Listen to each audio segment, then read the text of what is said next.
Welcome to the Table Podcast, where we discuss issues of God and culture, brought to you by Dallas Theological Seminary.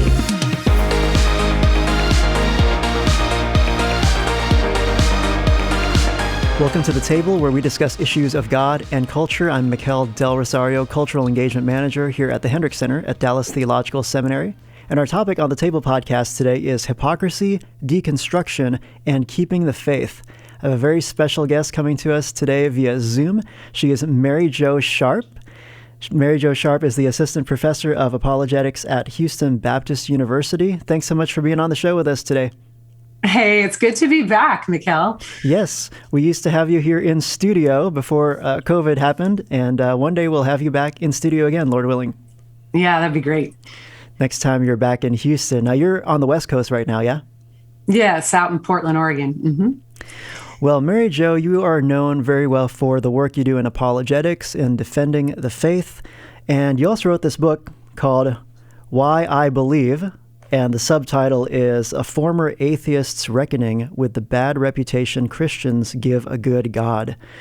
And you describe this book as a kind of an anti-deconversion story of sorts.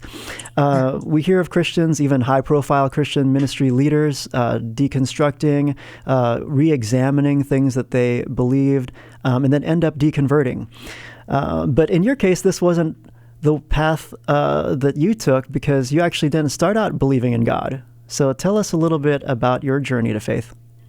Yeah, so you're right. I grew up not only not believing in God, I wasn't in a family that went to church, but I was also in a part of the country that is not as culturally Christian as, say, like the Bible Belt South. And I've lived in both. So I see, there is a definite difference. And so my background was that I grew up with a father who loved nature and science and the arts. And I developed such an awe and wonder at all the beauty that I saw in the world. And that was for me, that was sort of like, I'm kind of making this big story short here, but the beauty that I saw in the world and what was it all for, what was also the truth and goodness in our pursuit of the sciences and those sorts of things, brought me to a point in my later years of my teenage years of wondering, what is this all for?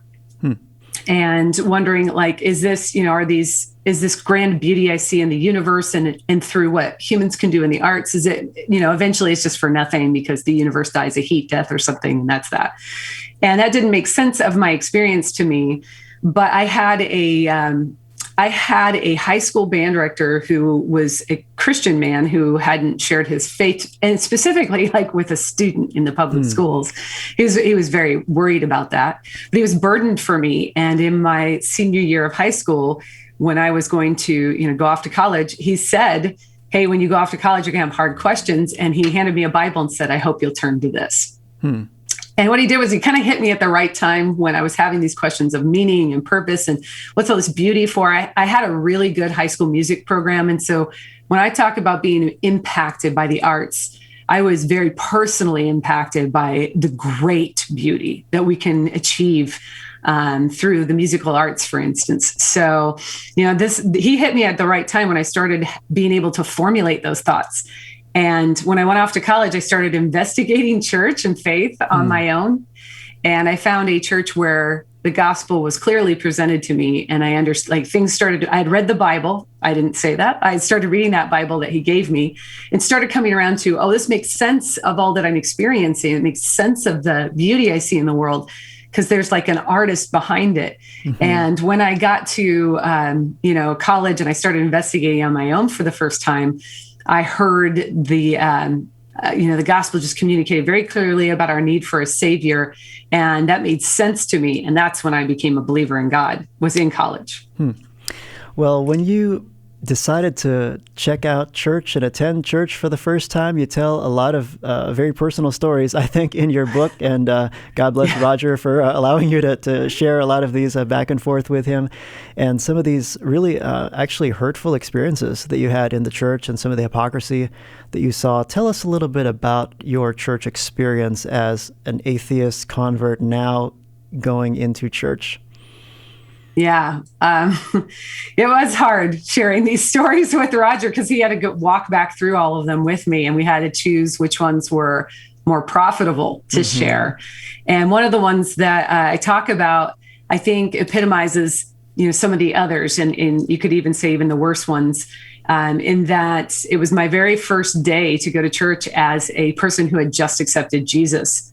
Brand new believer. I'm coming out of Pacific Northwest atheism, and I'm coming into church in the Bible Belt, into the Southern Evangelical Church. So it's a very different culture for me, and I'm excited because I found, God, and I found the church. And so I'm super excited to be a part of this.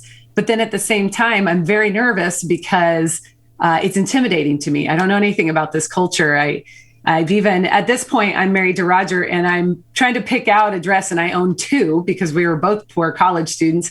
And so he grew up in the church, so I'm trusting him. I'm like, okay, is this all right? And he's like, oh, you look great. So we go off to church, and I'm about to walk into the sanctuary where, so now this is Southern Evangelical Church. So after you make a decision for Christ, you do this thing where you walk the aisle and you tell the whole church, you stand up there in front of the whole church and say that you've committed your life to Christ, and you ask them to vote on you for baptism. It's even when I'm saying it now, I'm like, wow, that's really intimidating. But so I'm coming into the church that Sunday to do that. That's the service that I'm going to be doing that at. And the gentleman who led me to the Lord, his wife, he's the pastor of the church, and his wife is standing out in front of the sanctuary greeting people as they're going in. And so Roger and I are walking up, and she's smiling and everything, greeting people. And then she sees me, she looks me up and down, and she says, "Oh, honey, we need to find you better clothes." The very first thing that I hear on my way in, this excited but nervous and intimidated person coming into this new culture. And that's the first greeting I get by the pastor's wife, is that I'm inappropriately dressed. So I share that in that what that did for me was it sort of made me it planted seeds of distrust, because it's the wrong thing. I should that's not what you should have said to me. I'm a brand new believer. How about hey, I heard you came to know Christ. So I was really shocked that the first thing that she was thinking of was how I looked. And it seemed very banal to me. It seemed very inappropriate. And I was immediately thrust into sort of a defensive position while I'm about to make this big commitment in my life. So how did this, not just this particular situation, but these kinds of hurtful, some judgmental experiences, and even some of the authoritarianism, which honestly a lot of my friends who've walked away from church, whose parents were even in ministry, found that kind of thing where, you can't question and these kinds of things that you talked about. How did these things play into your doubts then? Yeah. So after years of really thinking on this, I came to realize that I had started to distrust the authorities in the church, the people who set themselves up with authority, saying they were going to teach me God's word, and that they had the authority to make decisions on, the structure and how church goes. I was starting to question them, because you don't seem to hold yourself accountable to even basic scriptural truths. So if you don't hold yourself accountable to live those things out in your life, then I started thinking, but then do you really believe in God? Because you say you believe in God, but I'm seeing a whole lot that's contradictory in your life to the Bible and to the teachings of Jesus and Paul. So I started thinking, okay, I can't trust you to be that authority that you set yourself up as. So, and that started to transfer to, does anybody believe in God at all? So I just started to distrust a lot of things going on in the church. And then that eventually moves over to me distrusting God. And I realized how important that shift was, because, God has personhood, three persons of the Trinity. So as I begin to greatly distrust persons, it makes sense to me now that transferred over to God himself. Sorry, go ahead. You mentioned in your book that loss of faith is sometimes a loss of faith in people in the church. Is that kind of where you were at that point? Yeah, I think I didn't really know what all was going on, but I knew that I very much disliked what I was seeing in the church, because I had expected so much better. Whether that, and I do mention in my book, that was a bit naive and idealistic, that I expected them to be better humans than just human beings that I encountered anywhere else. And yeah, I think that played heavily. It led into emotional doubt, at first. And that emotional doubt pushed me on to those sort of intellectual questions like, well, why do I see Jesus rose from the dead? Or why do I believe that the Bible's God's word? Or how do I even know God exists? So that sort of, the emotional doubt that I was experiencing from my engagements with people, not just my personal engagements, but kind of watching how people behaved in the church in general, transferred over, and that caused that doubt to come on pretty strong. Now, fast forward to when you began to study apologetics at Biola University, my alma mater. One of the we shared the same program that we graduated from, and right there in La Mirada, California. How did that play into this whole time in your life? Oh, that was actually kind of like I'll say a godsend, not meaning to be punny. Pun intended? I don't know. Is there a pun in there? There might be. But it was a godsend for me, because as I was having these doubts about believers and whether or not they were really committed to what they said they professed, I found this degree in Christian apologetics, which I never meant to do. Actually, I meant to get a master's of music education. And I saw an advertisement for Biola, and I was like, oh, I'm going to do that. And I usually don't do that. I usually overanalyze everything. So going to Biola, I got there and, I was doing the study distance and in person because they have a hybrid. So when I finally got there in person, I looked around at who was there, and I saw these people who were giving up their time and money just to know God, like literally just to know what is they believed and why they believed it. And they were willing to spend of their resources just to know God at a very deep level and to understand why they thought that. And it just so impressed me. I remember saying to my husband, I was like, honey, I found the church. They're hiding out in La Mirada, California.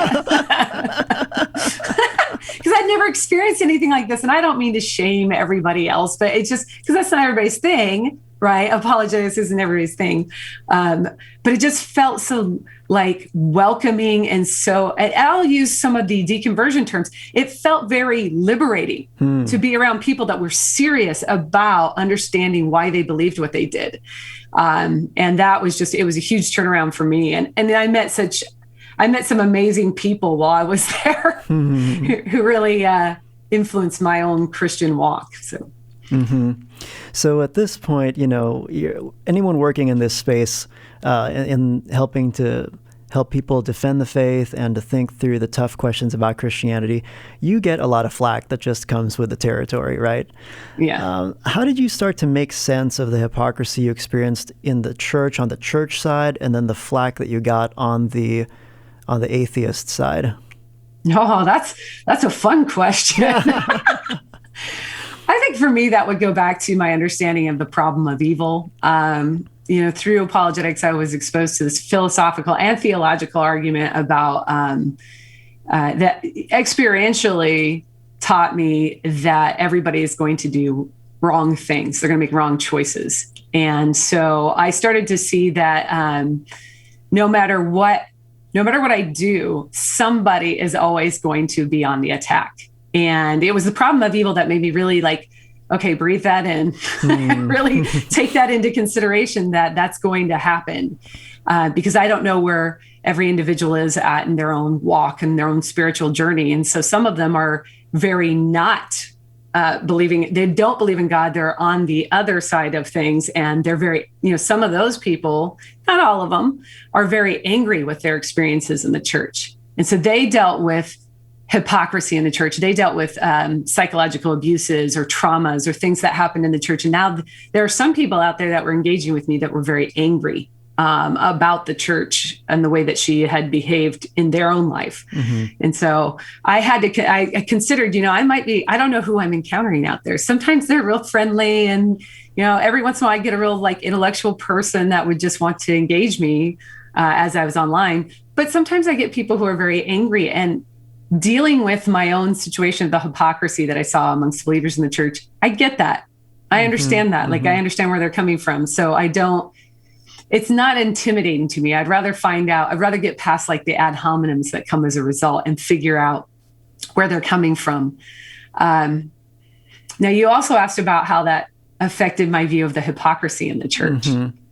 And, what do I do with that? And what that did for me was, I'm going to nerd out a little bit. So it made me go into sort of a Obi-Wan Kenobi mode after many years, studying the problem of evil and then understanding how that applied to the fact that a lot of people were doing things in the church that they would ultimately say that, is wrong according to their belief in Jesus. And a lot of things would mean be like unloving, quick to anger, vicious with their tongues, all sorts of stuff, backstabbing. The Obi-Wan Kenobi thing, like when I studied the problem of evil and I saw how it related to Jesus's teaching in the Sermon on the Mount, I saw that he said you have to love your enemies and do good to those who basically aren't doing good to you, which Chesterton says he believes that we're taught to love our neighbors and love our enemies because so often they're the same person. I was like, yes, that's right. So I started to see through the problem of evil that everybody around me was going to fail me. And not just in small ways, but in the worst ways. So there's my Obi-Wan Kenobi, like the people that I love the most, like Anakin Skywalker, are going to fail me. And sometimes they're going to fail me in just the worst ways possible. Right. And so what do I do with that situation? Well, what did Obi-Wan do?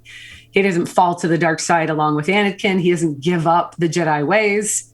He actually says he'll do what he must. He has to stay committed to what he knows is true, and to the teachings from his own master. So we combined a lot of stuff there, didn't we? Like we combined Star Wars and Sermon on the Mount and the problem of evil. But that's kind of how I saw things now about the hypocrisy of believers is, they are capable of some of the most beautiful things because they're humans. They can do great good. And at the same time, those same people can do some of the worst and most inhumane things. And that's part of this problem that we have as humans. And that sin nature and, having this fallen status is that we are prone to do the worst kinds of things. Yeah. I like how in your book you actually encourage people as they are comfortable to do so, to share some of these kinds of experiences, especially those of us who have been doing some of these, re-examining of things that we thought about the church and Christianity, and yet have not left the faith, even though we've been hurt by the church. And, sometimes when I share with people and I'm being honest with them, they go, well, I'm glad you're still a Christian. I feel that. But it's a special grace of God, at least, for me to think that at those points in my life, I was able to make a distinction from people who were not God, who were not representing God well, and who God actually is. Yeah. And I love how, there's this part in your book where you say, it's hard to see the good that's actually there when you're so alert to the bad. But then you also say, what I'm going to do is still believe in God, but with a caveat that the answers of the Christian worldview are sometimes messy and that the faith can't be turned into a recipe for happiness. Unpack that a little for us and tell us about the reasons why you say that's true. Yeah. That's the church. One of the things I say is that the litmus test for the truth of Christianity can't be the behaviors of Christians, right? And that would be true for any worldview. And I say that with a caveat that, Jesus actually taught, or he didn't teach, he was praying. It was so important. He's praying about it in the garden, John 17, that the way that we treat one another, basically our unity, is how the world will know that he's God's son. And I think that's sort of lost on a lot of Christians, is that the way that we treat one another is a testimony to whether or not Jesus is the real deal. So for me, if you want me to unpack it, like, where am I at kind of thing on this? is that, again, I know that people are going to fail me, and fail me hard. And so what I have to do, I may have gotten off topic here. You can steer me back around, Mikel. But what I have to do is I have to make sure that in the church that I'm treating other people the way that I would want to be treated.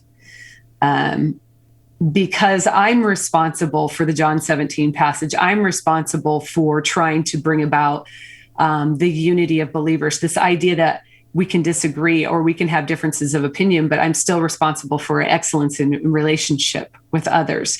And that part actually testifies to the truth of Jesus as God's son.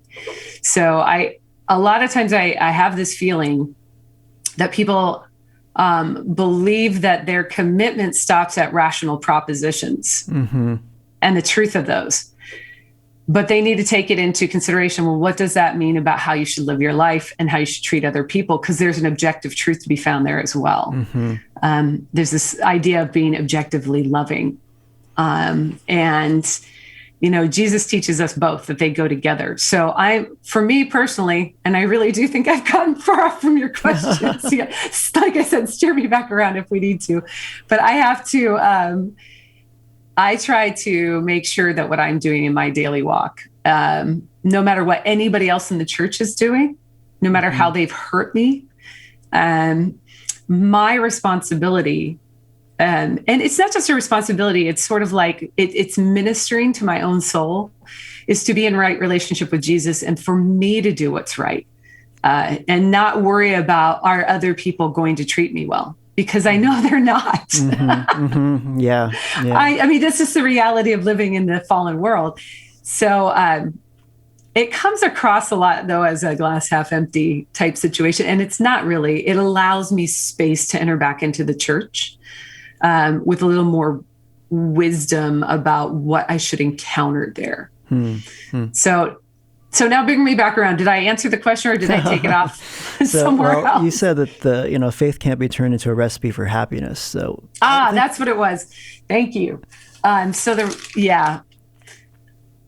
It's really odd that we don't teach more on the suffering of like Job or on the suffering of Christ, because, or when Paul says he counts it all joy in his suffering.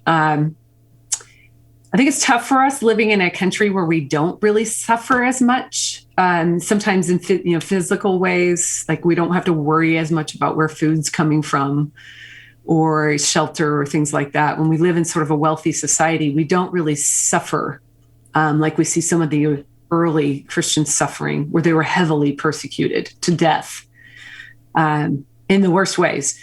And to where we see people across the world who, don't eat tonight or whatever, those kinds of things. So we don't really understand suffering as well. And so we make Christianity into sort of it should make us happy. And happiness is sort of a fleeting idea, because you go through stages throughout your day. It's like sort of emotional connected, where you can be happy or you can be sad. And those things can happen even within a day. You can just rifle through different emotions. I think what we need to teach in the church is that what is joy, right? And where do you get joy and peace from? And I think faith has a lot to do with grounding joy and grounding our peace in any kind of circumstance. Even when you're not happy, you can have that joy of the Lord that is persistent through suffering. And it's not a happiness. It's an understanding of your relationship with God, that he is present with you through these kinds of sufferings. So it kind of builds for you a steady place to encounter some of these more difficult things that are going to happen in the church with other believers, with the hypocrisy, with the problem of evil going on. This stance that Paul takes, that there is great joy just in knowing the Lord, is really important for Christians to grasp. And I think it's hard. I don't think I'm all the way there. I think it's a maturing process. Like becoming Christ-like is seeing what is good and true and beautiful in the world in the midst of suffering. Yeah, I think it was William Lane Craig who said that what brings lasting human fulfillment is really the knowledge of God and a relationship with him. And so that's lasting human fulfillment, right? And yet we're not always happy, and the world is messy and the church is messy, but that's just reality. And, one day God will right all wrongs, but until then, here we are. So, yeah. And it's, on that note, Mikel, and it's not just in the end, right? Jesus did say that he, the kingdom of heaven is upon you. If he is who he said he was, he's brought it to us. Mm-hmm. So redemption is already, but not yet. Yeah. So we already have that ability to live in the redemptive love of God and to live in that redemption for the sake of others, right? That's right. As well as waiting for it to come in its fullness. Yeah, we have enablement from the Holy Spirit to live the Christian life, and the church needs to be this outpost of God's kingdom on earth so that people can see this kingdom breaking through more and more. Well, what would you say to somebody who is where you were back in the day and, struggling with the hypocrisy in the church, what's the word? Not deconverting yet. Deconstructing. Oh, deconstructing. And, yeah, just kind of looking at what they've been taught and wrestling with their doubts. What piece of advice would you give to somebody like that? Well, the first thing I'm going to tell them is it's absolutely okay to go through that. Mm-hmm. What I dealt with, what caused me to go into such sort of a visceral doubt is that I never encountered anybody going through it in the church or telling me it was okay to go through it. The church always they assumed the truth of everything they believed and then taught on that. So anybody who was doubting was sort of marginalized because either it wasn't talked about or wasn't, it made everybody else uncomfortable in the room, So I want to give a person who is going through a time of doubt, sort of the encouragement that it's okay. And you can see that in Luke 7, if you'll read through the passage on John the Baptist sending his disciples to Jesus to say, hey, are you the one who is to come? Are you the Messiah, or should we look for another? And it's a really important passage for us because he's the prophesied messenger of the Messiah, and he's asking him, are you the Messiah? If he can have a doubt, so can we, right? So I want to encourage that. And then I want to say, just in short, there's a lot of stuff I want to say, but I'll give one, which is always consider what you're going to.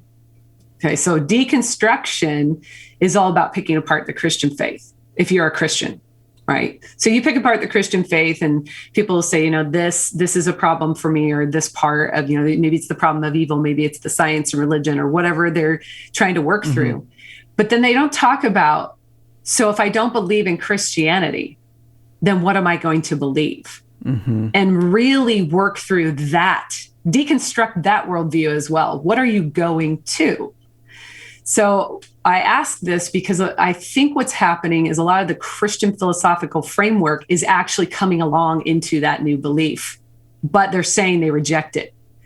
So like a basis for good and evil, justice, injustice, things like that are seeping along or creeping into like an atheism, where at the base of the universe is void of good and evil, or, those kinds of notions of justice and injustice. That's not in that framework. So if you are a person who is very much committed maybe to this idea that there is justice in the world, then you need to ground that. Yeah. And if you're deconstructing Christianity, which provides a solid basis for things like that, or for idea like hope or human rights, you got to say to yourself, well, what am I stepping into? Because that's so important. You're not walking into a void. You're walking into another philosophical framework. And what does that entail for you? Yeah, you got an image of somebody who, takes apart a computer or something to learn how it works and to re-examine it. And maybe some people are kinesthetic learners in terms of their spiritual and philosophical views as well, and they need to re-examine. But if faith deconstruction is a kind of pulling apart of your belief system and church experiences to really examine each part of it, and I think one thing that your story shows us is that deconstruction doesn't always have to lead to deconversion. And I really liked how, I think you tweeted that once, and I really like that. Yeah, I did. I don't think it ends up there. Sometimes when you deconstruct something, it just ends up in you really understanding it better. Yeah, so it's okay to doubt, and doubt sometimes leads us to better places and better spiritual growth as well. Yeah, that's a good way to put it. You can grow to understand your God.